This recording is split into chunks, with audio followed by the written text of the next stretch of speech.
What's up, Justin? We're here checking out Orcs Must Die. Now, my question is, why must they die? What did they do? There is a story actually in this game. There's a whole campaign that you can play through that explains why they have to die. We haven't talked about it yet, but I assure you it's a very legitimate reason. Essentially, you'll see here on the screen, there's a magical rift back here, and they're trying to get into it, and that would be very, very bad if they did that. So that's basically why they have to die. That's the short version. So what type of game is this? It's an action strategy game. It's essentially a mix of a third-person shooter and a tower defense game. I get to lay traps and do things like you would in a tower defense game, except I'm actually down in the world fighting. So as soon as I let these guys in here, you'll see how the thing plays out a lot more intense and a lot more action-driven than your usual sort of tower defense style game.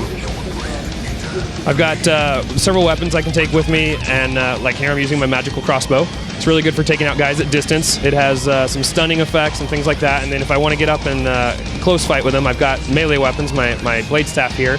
And I've also got spells like this wind belt here, which will push guys backwards, and I can push them off bridges and into pits of acid and things like that. So it's a mix of, you can't rely just on your weapons or your traps, you kind of have to use both. And as I'm killing orcs, I'm earning more money, so I can lay traps down as I'm fighting and build up my sort of mousetrap of death here for these orcs. Okay, this is pretty awesome. I didn't know what to expect, honestly, and like the fact that you're put right down into the world, it looks really fun. Yeah, we've had a lot of fun making it and playing it right now. We've got a rating system in here that you get 5 skulls for each level. So at the office right now, we're spending a lot of time trying to outdo each other on scores and leaderboards and doing 5-skull run-throughs of the game and things like that. So we're having almost as much fun making it as playing it. Now, is it just orcs that must die? Are there any other enemies we'll be seeing? There's actually quite a few enemies. One of the new ones that we're showing here at E3 is called the Gnoll Hunter. He's the only enemy in the game who doesn't care about getting into the rift, so while you're protecting the rift from these orcs and other creatures, he actually comes after you to try to kill you. So if he sneaks up on you, he can be really deadly, so there's a lot of ways we can deal with him. There are giant ogres, which are sort of our tanks. They soak up a lot of damage, and a lot of your smaller traps don't really affect them as much. We've got little runners that will run over a lot of your floor traps, like these I'm about to put down.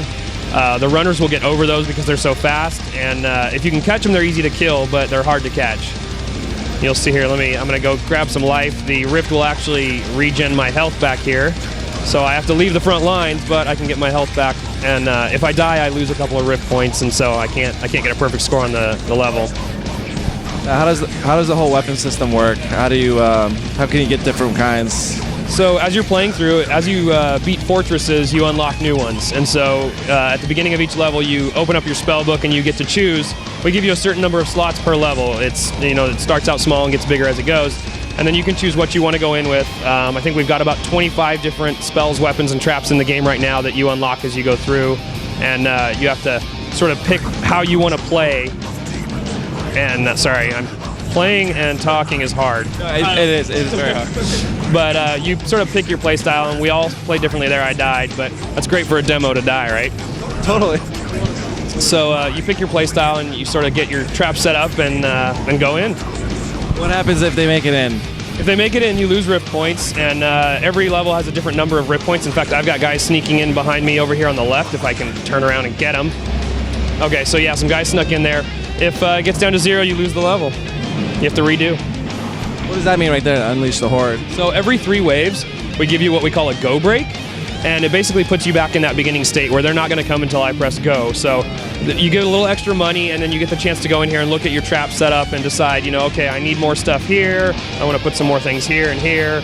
Or if you, say, accidentally put a trap down somewhere when you were panicking, you can actually go back and sell it and put it somewhere more effective, and you'll get full money back for that. So it gives you a chance to sort of take a breather. Some of the later levels in the game get really intense, so the go breaks become very beneficial. You can see the wind belt. I like to come over here and... Are they basically just following in from that one entrance?